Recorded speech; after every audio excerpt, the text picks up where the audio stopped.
por la nación de Israel en estos momentos. Gracias, Señor Jesús Santo. Traemos a la nación de Israel, Padre. Ponemos nuestras manos aquí sobre la bandera de Israel, Señor. Y oramos por tu pueblo, Señor. Oh, también por mi apóstol y su familia, Señor. Gracias te damos, Señor, porque tú estás con ellos, Señor. Tú estás con ellos, y si Dios con ellos, ¿quién contra nosotros? Dice tu palabra, Señor, al que no escatimó a su propio Hijo, sino que lo dio en rescate por todos nosotros, Señor. Sé con la nación de Israel en esta hora, Padre, que ellos te necesitan, Señor.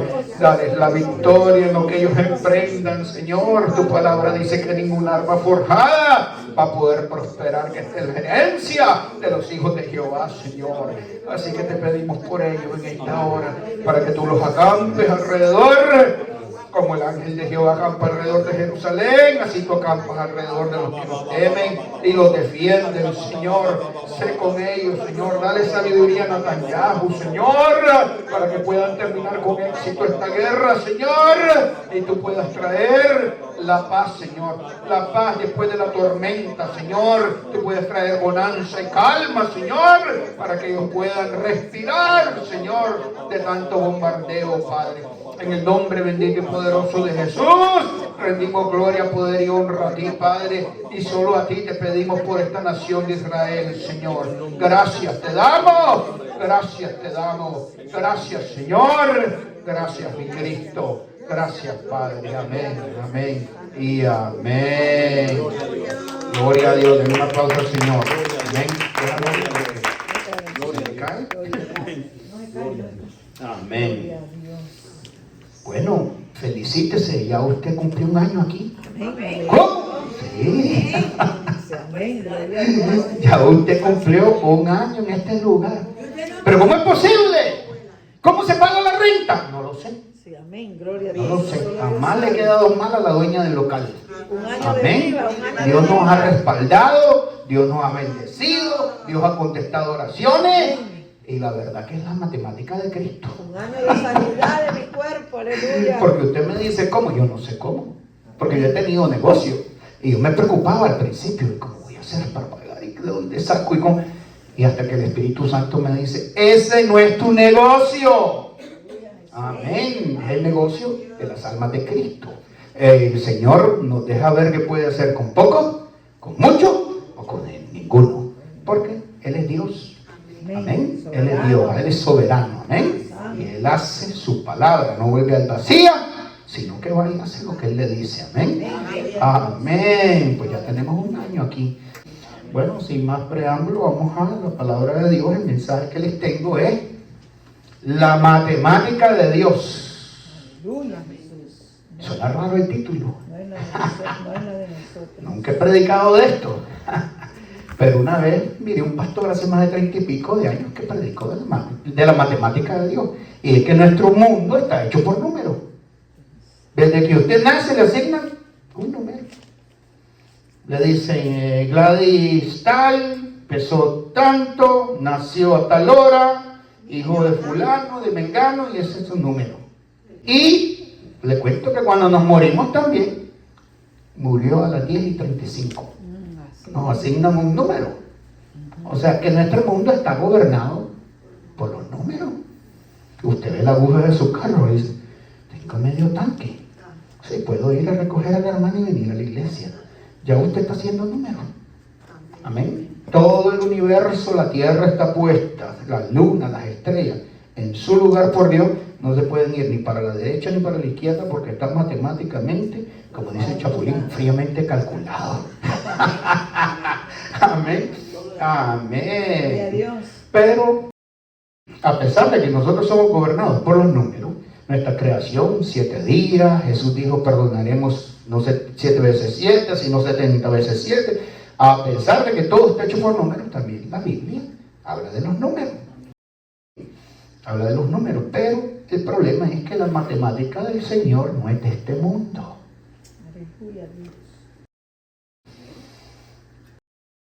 Dios trabaja de formas muy diferentes al hombre, ya que nuestro mundo nos ha enseñado que si tienes poco, no alcanza, te quedaste corto. Si pierdes, quedaste con menos. Si das y ayudas a alguien, te quedas sin nada o en cero. Eso es lo que enseña la matemática de nuestro mundo, amén. Amén. Pero las matemáticas de Dios rompen toda lógica de los esquemas humanos, ya que Dios usa caminos que en el principio no entendemos, pero al final nos terminan revelando su amor, protección, su propósito para todos sus hijos que le obedecen y le siguen. Entonces todo está hecho por números. ¿Cuál es el concepto de las matemáticas? Las matemáticas se pueden definir como la ciencia que estudia las relaciones entre cantidades, magnitudes y propiedades, y las operaciones lógicas mediante las cuales se pueden deducir cantidades, medidas, métricas, magnitudes y propiedades desconocidas. En general, las propiedades de los números y las relaciones que se establecen entre sí. ¿Pero para qué nos sirve la matemática? Ok, las matemáticas son un grupo de conceptos que progresa de forma continua y cuya función fundamental es la de describir el mundo al resolver problemas prácticos, además de su interacción con otros conocimientos. ¿Cómo se aplican las matemáticas hoy en día? Estoy hablando de las matemáticas de este mundo, las humanas. ¿Okay? Existen muchas aplicaciones de las matemáticas en la naturaleza, el espacio y hasta en la comprensión de la creación de nuestro universo. También en las industrias, en los sectores bancarios, la tecnología, la genética, la robótica, la inteligencia artificial, en fin, todo está hecho por números. Vivimos, no podemos escapar de las matemáticas. Amén. Amén. Pero ¿qué nos dice la Biblia? ¿Y qué nos deja ver a diferencia de nuestro mundo hecho de números y el mundo donde habita Dios? Mire, Dios habita en un lugar donde los números no se pueden medir. Él está en la eternidad. Dice que un día son como 1000 años y 1000 años como un día. Entonces, donde Dios habita, donde Él vive, vive en la eternidad. Donde usted y yo vivimos en el mundo del tiempo, cronos. Dice la palabra griega es crono, de ahí nace cronómetro, que es estamos en el lugar donde todo se puede medir. Ahora, cuando Dios interviene, porque a veces Él interviene y a veces Él no interviene, pero cuando Dios interviene de su mundo y entra en nuestro crono, se conoce como el Kairos, que es el tiempo oportuno, el tiempo adecuado, el tiempo especial donde Dios se manifiesta. Él no llega ni tarde, ni antes ni después. Él llega justo a tiempo, en su Kairos. Amén. Amén. Dios no se sujeta al tiempo. El tiempo está sujeto a Dios. Porque Él no vive en el tiempo, sino en la eternidad. En las matemáticas de Dios, lo pequeño se vuelve grande. Y toda la inversa que las matemáticas de nosotros. Lo pequeño se vuelve grande. En las matemáticas de Él, perder es ganar. ¿Cómo? Se lo voy a mostrar. Amén, con la Biblia. Y en el sufrimiento se puede convertir en salvación, protección y promoción. Y nos deja una gran enseñanza, el sufrimiento. Entonces, las matemáticas de Dios difieren de las matemáticas del hombre. Pero ¿cómo son los pensamientos de Dios para con sus hijos? ¿Qué pensamiento tiene Dios hacia usted y a mí? Vamos a la palabra en Isaías 55, 8, 11. Vamos a ver cómo Dios piensa, porque Dios no piensa como nosotros, pero nuestro universo está hecho por números. Sí, nuestra creación, y fue el primer día, y fue el primer día y la primera noche. Así es nuestra creación. Y en el segundo día creó esto, y en el tercero, y todo tuvo un orden. Los pájaros no salieron primero y los árboles después. No, primero vinieron los árboles, la hierba, y después salieron los pájaros. Todo tuvo un orden fríamente calculado, bien cronometrado. Amén. Nuestra creación es maravillosa. Por causa del pecado, está caída. Pero nuestra creación es maravillosa. Yo a veces veo las flores, las mariposas, Y a veces yo me pongo a decir, si así es nuestra vida aquí en la tierra, ¿cómo serán las cosas allá arriba en el cielo? Porque esto es una réplica. Es una réplica de lo que hay allá arriba. Amén. Isaías 55, 8 al 11. La palabra de Dios se añade en el nombre del Padre, del Hijo de Jesucristo y de su Espíritu Santo. Porque mis pensamientos no son vuestros pensamientos, ni vuestros caminos mis caminos, dijo Jehová. 9. Como son más altos los cielos que la tierra, ahí le están dando medidas métricas. Así son mis caminos más altos que vuestros caminos, y mis pensamientos más que vuestros pensamientos. 10. Porque como desciende de los cielos la lluvia y la nieve, y no vuelve allá, sino que riega la tierra y la hace germinar y producir, y da semilla al que siembra. Está hablando de granos básicos, de sacos, de quintales, de medida. Amén, que es lo que sacamos del campo. Y pan al que come. 11. Así será mi palabra que sale de mi boca. No volverá a mí vacía, sino que hará lo que yo quiero y será prosperada en aquello para que le envíe. Es decir, la palabra de Dios es creativa, multiplica. Nunca cuando Dios suelta una palabra vuelve sin hacer lo que Él destinó y el propósito que Él le asignó. Amén. Amén. La palabra de Dios es más que sencillo sonido. Jesús dijo que sus palabras eran ¿qué? Espíritu y son vida. Amén. O sea que la palabra tiene creación. Por eso es que yo le digo a la gente, tenga cuidado lo que usted habla. Porque hay gente que me habla y me dice, quizás, tal vez, si Dios quiere. No, hermano, Dios ya quiso. La que tiene que querer es usted. Amén. Entonces usted tiene que tener cuidadito porque vida y la muerte están en poder de la lengua. Y el que la desata comerá de su fruto, ya sea para bien o para mal. Entonces tenemos que tener cuidado porque la palabra de Dios es una espada de doble filo. Cuando sale Él, corta lo que es de lo que no es, la carne del espíritu.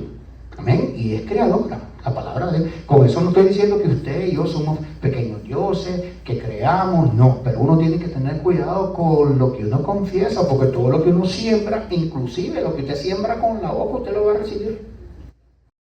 La clave en Isaías está en el 55, en el verso 55 del 8 al 9, que dice, porque mis pensamientos no son vuestros pensamientos, ni vuestros caminos mis caminos, dijo Jehová. Como son más altos los cielos que la tierra, así son mis caminos. Wow. Amén. Amén. O sea, como son más altos, así como es esa medida numérica, esa altura, esa magnitud, así son mis caminos. Muchas veces lo que Dios hace al principio de nuestra vida no tiene sentido para la lógica humana. Yo me rompo la cabeza aquí en este lugar. Yo digo, wow, ya pasó un año ya. Nosotros abrimos cuando mi esposa cayó enferma. Grave. Grave. Y yo le decía, Señor, ¿qué pasó con mi esposa?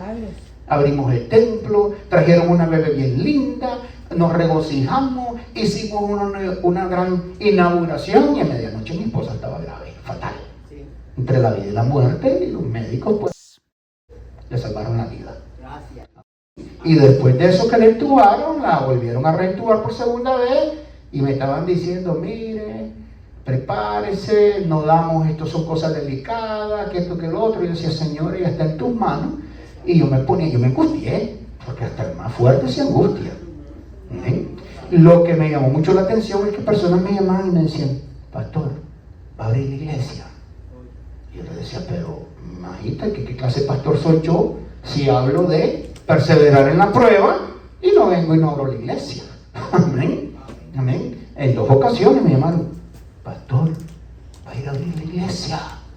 Y yo le decía, pero mamita, ¿qué piensa la gente? Que cuando tiene problemas es cuando más debe de buscar usted a Cristo. Amén. Y el otro día buscaba una hermana y me dice, ay, que tuve un problema terrible y no pude ir a la iglesia. Hermano, es cuando más usted tiene que buscar del Señor. No solo lo busca cuando todo está bien, cuando también le aprieta el zapato. Busque de la presencia del Señor, porque mire, Dios está tan cerca de usted como sus rodillas del piso. Así de sencillo. Usted mientras más se ponga la luz, más va a brillar. Mientras más se aleje la luz, menos va a brillar. Más se va a impregnar de Cristo. Pero la matemática de Dios es muy diferente a la de nosotros. Ciertamente nuestras matemáticas piensan en cosas concretas y precisas, pero la matemática del Señor no es de este mundo y funciona de forma completamente diferente a la nuestra, ya que Él sí conoce el futuro y nos protege, obrando por caminos misteriosos, que en el momento de nuestras pruebas o retos de fe, la matemática nuestra no encaja con la de Dios, porque la de Dios es desconocida para nuestros pensamientos, ya que sus pensamientos son más altos que nuestros pensamientos y sus caminos son más altos que los nuestros. En la matemática del hombre, dar es perder. Si pierdes algo, tienes que menos. Y si lo pierdes todo, te quedas con 0. Y si ganas $1 más otro $1, tienes $2. Y si multiplicas 5 por 2, tienes $10. Y eso no varía en nuestro mundo, ni en nuestra mente, pues es lo correcto. Pero ¿qué nos enseña Dios de cómo Él puede crear variantes positivas en donde no existe o en donde hay un 0? ¿Cómo? Sí. Amén. Dios puede crear variantes positivas donde no hay. Puede crear números donde no existen. Donde hay un 0, Él puede dar agua a un desierto. Amén, porque Él tiene poder. Isaías 40, 28, 31. Búsquelo ahí. Isaías 40, 28 al 31. Yo uso Reina Valera, usted puede usar Dios habla hoy, que es muy buena, es católica, arcoíris. Todas las versiones son buenas. ¿Oyó? Todas las versiones son buenas. La única que yo no aconsejo es la Nuevo Mundo, que es la que usan los testigos de Jehová. Porque ellos le han cortado 15 versículos para acomodarlos a su teología, porque ellos dicen que Jesús no es Dios, que es el Hijo de Dios, pero que no es Dios. Esa es la única versión que yo no le aconsejo a nadie, que tengan cuidado. ¿Ven? Y si es los mormones usan la Biblia como nosotros, pero les han agregado un librito extra. Y la palabra de Dios dice, que es el libro del Mormón, la palabra de Dios dice que ni le quitaremos, como hacen los testigos de Jehová que le han cortado, ni le agregaremos a la palabra del Señor, que es lo que hicieron los mormones. Entonces tenemos que tener cuidado. Amén. Amén. Isaías 40, 28, 31 dice: ¿no has sabido, no has oído que el Dios eterno es Jehová? Vuelvo y repito, ¿dónde habita el Señor? En la eternidad. No has sabido, no has oído que el Dios eterno es Jehová. Él habita en un lugar donde no se puede medir el tiempo, no hay números. El cual creó los confines de la tierra, no desfallece, oiga, ni se fatiga con cansancio. Él no tiene un reloj biológico como usted y yo, que tenemos que ir a dormir en la noche o nos agotamos. Y su entendimiento no hay quien lo alcance. Es decir, sus números y pensamientos son sobrenaturales. 29. Él da esfuerzo al cansado. ¿Cómo es posible? Al cansado. Él da fuerza al cansado. Usted sabe, cuando uno se agote, se cansa, olvídese. Pero Dios sí le puede dar fuerza a un cansado.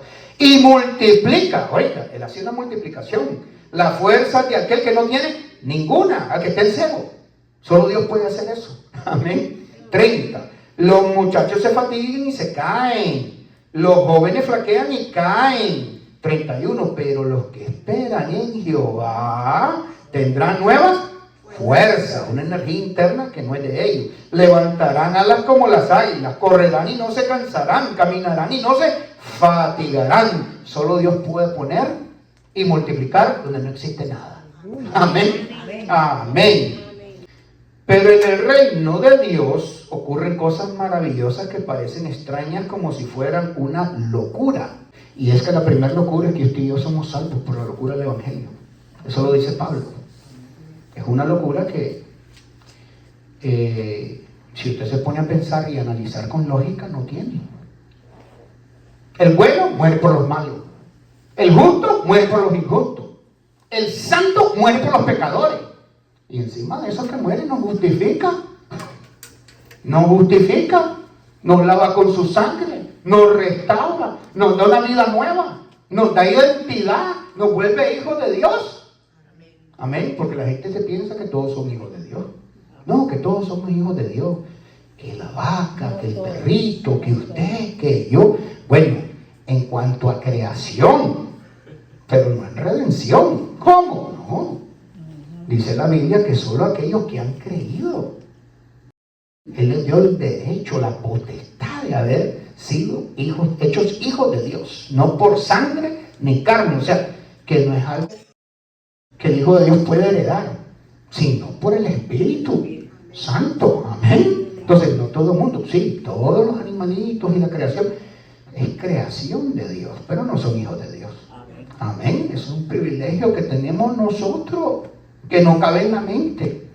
Una persona, el rey del universo, se vuelve como un mortal, pero sin pecado, para morir por usted en la cruz y por mí, pagar por lo que hizo Adán. Cuando nosotros nos encontramos en circunstancias difíciles, al principio la matemática de Dios y su proceder no nos hace ninguna lógica a nuestra mente finita. Pero al final del túnel, Dios nos va revelando poco a poco su plan de protección y de bendición para nuestra vida.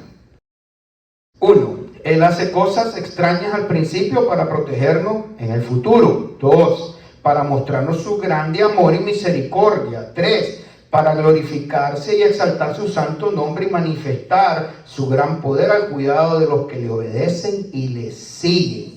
En la matemática de Dios, dar es siempre ganar, ya que es más bienaventurado dar que recibir. ¡Wow! Pero la lógica humana te dice lo contrario. Si vas a la iglesia te quedarás con menos. Si vas los miércoles te quedarás con menos gasolina en el auto.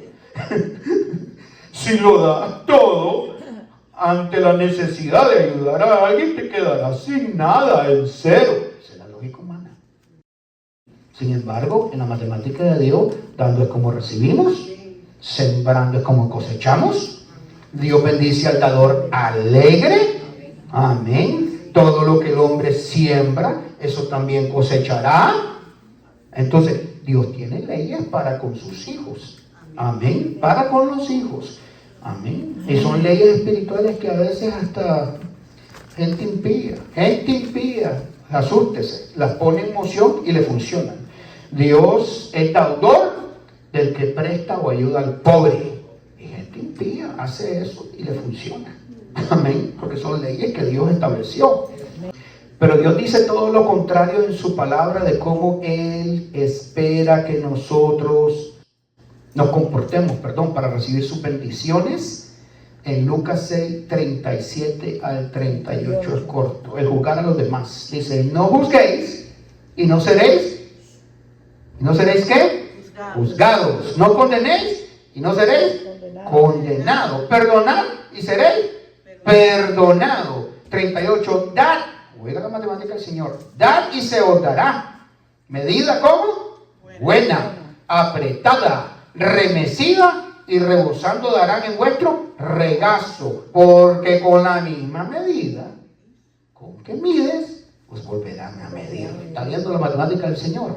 Amén. Entonces usted da con gozo, con regocijo, Dios le va a devolver. Amén. Yo me acuerdo que a mí me han pasado cosas. Yo sembré una vez, creo que fueron 2 televisores. A mi mamá se los mandé a Nicaragua, se los regalé. Y ¡prum! De repente me cayeron televisores. Y en otra ocasión sembré como 3 bicicletas a los sobrinos de Silvia. Toma. Y de repente me cayeron bicicletas. Entonces yo comprendí, ¿y esto qué está pasando? Y es que cada semilla va a dar fruto de acuerdo a su género. Amén. De acuerdo. Si usted siembra amor, usted va a cosechar amor. Si usted siembra chisme, le va a salir el chismoso. A la misma que usted le dijo el chisme, le va a salir por la espalda y la va a atacar. Entonces uno tiene que tener cuidado porque todo se pega. El pecado se pega, el chisme se pega, las malas costumbres se pegan, las malas mañas se pegan. Pero si usted anda con gente de Cristo, la gloria de Dios también se le pega. Amén. Denle un aplauso a Cristo. Amén. Amén. La matemática de Dios funciona así. Dar una medida buena, apretada, rebosante, es igual a recibir más y se nos medirá mejor. Ejemplo bíblico de la matemática de Dios, vaya hacia Marcos 12, 41 al 44. Va a ver a una viuda que puso en moción la matemática de Dios y llamó la atención de Cristo. Una viuda pobre, en Marcos 12, 41 al 44. Dice la ofrenda de la viuda. También está en Lucas, la misma historia, 21, del 1 al 4. Pero yo voy a usar la que está en Marcos, en el Evangelio de San Marcos. 41. Estando Jesús sentado delante del arca de la ofrenda, miraba cómo el pueblo echaba dinero en el arca, y muchos ricos echaban mucho. 42. Y vino una viuda pobre y echó 2 blancas, o sea, un cuadrante, o sea, 2 moneditas insignificantes. 43. Entonces, llamando a sus discípulos, le dijo: de cierto digo que esta viuda pobre echó más que todos los que han echado en el arca, o sea, en el cofre de la ofrenda. 44. Porque todos han echado de lo que les sobra, los ricos, pero esta de su pobreza echó todo lo que tenía, todo su sustento. Wow, ¿qué aprendemos de la matemática de Dios? Jesús nos explicó que los ricos daban de lo que les sobra, pero a diferencia de la viuda pobre que dio todo lo que tenía para vivir. ¿Cuál es la diferencia entre la matemática del hombre y la de Dios? La diferencia no está en la poca cantidad, sino en la porción de la calidad de su corazón. Es decir, ella dio el 100% de todo lo que tenía. Esto nos deja ver que ella hizo un sacrificio de amor a Dios por su obra en el templo, por encima de su necesidad, ya que ella no dio de la abundancia ni de las sobras, sino desde su necesidad más profunda y desde su escasez. Lo que llamó la atención de Jesús, ya que la ofrenda de la viuda pobre mostraba dependencia total en la provisión del Señor y la calidad de fe y confianza que ella tenía en que nada le iba a faltar y que Dios le iba a proveer y bendecir a ella, dando lo poco y lo único que ella tenía por amor a Dios y a su obra en el templo. ¡Wow! O sea, lo que le atrajo al Señor, que la viuda ofrendó por encima de su necesidad, por encima de las circunstancias, llegando a poner a Dios en primer lugar en su vida. Y esa fe y ese amor que ella tenía por la obra, por el templo, llamó la atención de Cristo. Humanamente la viuda dio poco. Para Dios dio mucho más que todos los ricos. Porque Dios no mide la cantidad, sino la intención del corazón lleno de fe y el amor a su obra. Qué lindo, ¿verdad? En la matemática de Dios hay que perder para ganar algo mejor y eterno. En la matemática de Dios, lo pequeño produce lo grande. Un ejemplo poderoso es el milagro de la multiplicación de los panes y los peces. Eso le rompe la cabeza a cualquier matemático. Amén. Los panes y los peces. Habían 5,000 personas y no contaban las mujeres y los niños. Quiere decir que pudiera que había más de 7,000 personas ahí escuchando el sermón del Señor. Amén. Y eso está en Mateo 14, 17 al 21. Yo lo voy a parafrasear. Los discípulos le dicen: Señor, despide a la población porque aquí no hay nada que comer. Y ya el día declina. Y él le dice: no, ¿qué tienen por ahí? Lo único que hay es un muchacho aquí con un canasto, con 5 panes y 2 peces. Y usted hace el número, 5 más 2 es 7. ¿Qué van a hacer usted con 5,000, 6,000, 7,000 personas con 7? Con 5 panes y 2 peces. Usted no hace nada. Sin embargo, Jesús le dio un comando a sus discípulos: vosotros dale de comer. Fíjense que no fue Cristo el que le dio de comer, fueron los discípulos. Sí, Jesús oró por los panes y los peces, pero lo pasó a sus discípulos. Los discípulos activaron la fe pasando los canastos a la gente, al punto que estaban todos satisfechos y sobraron ¿cuánto? 12 canastas. Es un número de gobierno, es un número de las 12 tribus de Israel, porque el Señor no quería que nada se desperdiciara. ¡Wow! ¡Qué tremendo milagro lo que hacía el Señor!, ¿verdad? La matemática humana dice 2 más 5 son 7, y para 5,000 personas eso es insuficiente e imposible. Pero cuando esos panes y pescados entraron en las manos de Jesús y se activó la matemática del Señor, el resultado fue que más de 5,000 o 7,000 personas quedaron satisfechas. En la matemática de Cristo, 5 más 2 se convierten en miles de personas alimentadas y satisfechas, incluso las mujeres y los niños, a los cuales no se contaban. Qué tremendo es el Señor, ¿verdad? Que solo Él puede hacer eso. Que solo el Señor hace eso. Solo el Señor. Yo he agarrado un vehículo a 5 años, 3 meses, y los he pagado en 3 años. Para la gloria de Dios, pregúntele a Silvita. Y hemos agarrado otro carro que era a 6 años, que es la camionetita naranja, y lo hemos pagado en 2 años y medio, para la gloria del Señor. Amén. Es el Señor. Si usted pone sus finanzas en las manos de Cristo, Él nunca lo va a dejar avergonzado. Amén. Él nunca lo va a dejar avergonzado. Las pruebas son para capacitarnos. Los desiertos no están hechos, como decía la pastora María Esther en un mensaje, para matarnos. Están hechos para entrenarnos, para empoderarnos, para fortalecernos. Amén. Al principio los números, cuando usted ve, no cuadran, pero Dios al final del túnel deja ver la luz. Amén. Deja ver la luz.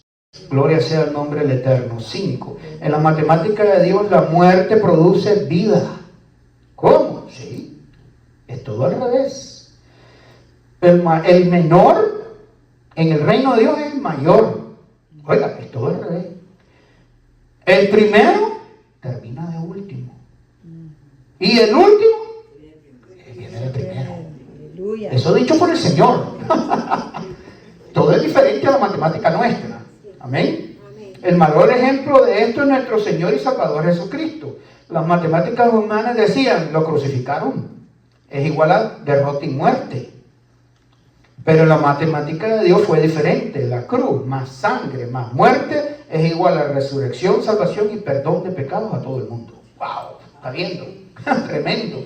Lo que en lo natural parecía un final triste para los discípulos, era triste para los discípulos, a ellos no poder entender el plan de redención de Cristo en ese momento, cuando Jesús lo mataron, era en realidad el comienzo de un nuevo pacto perfecto que Dios traía a la tierra. Amén. Conclusión, muchas veces nosotros no entendemos lo que Dios está haciendo en nuestra vida. La gente dice, estoy perdiendo, esto no tiene sentido, todo me sale mal, Dios se olvidó de mí, voy de mal en peor, no puedo salir de este problema. Lo que no vemos es que Dios no está durmiendo. Él todavía está haciendo las operaciones matemáticas a nuestro favor, y cuando Él termine la ecuación, descubriremos que todo obra ¿para qué?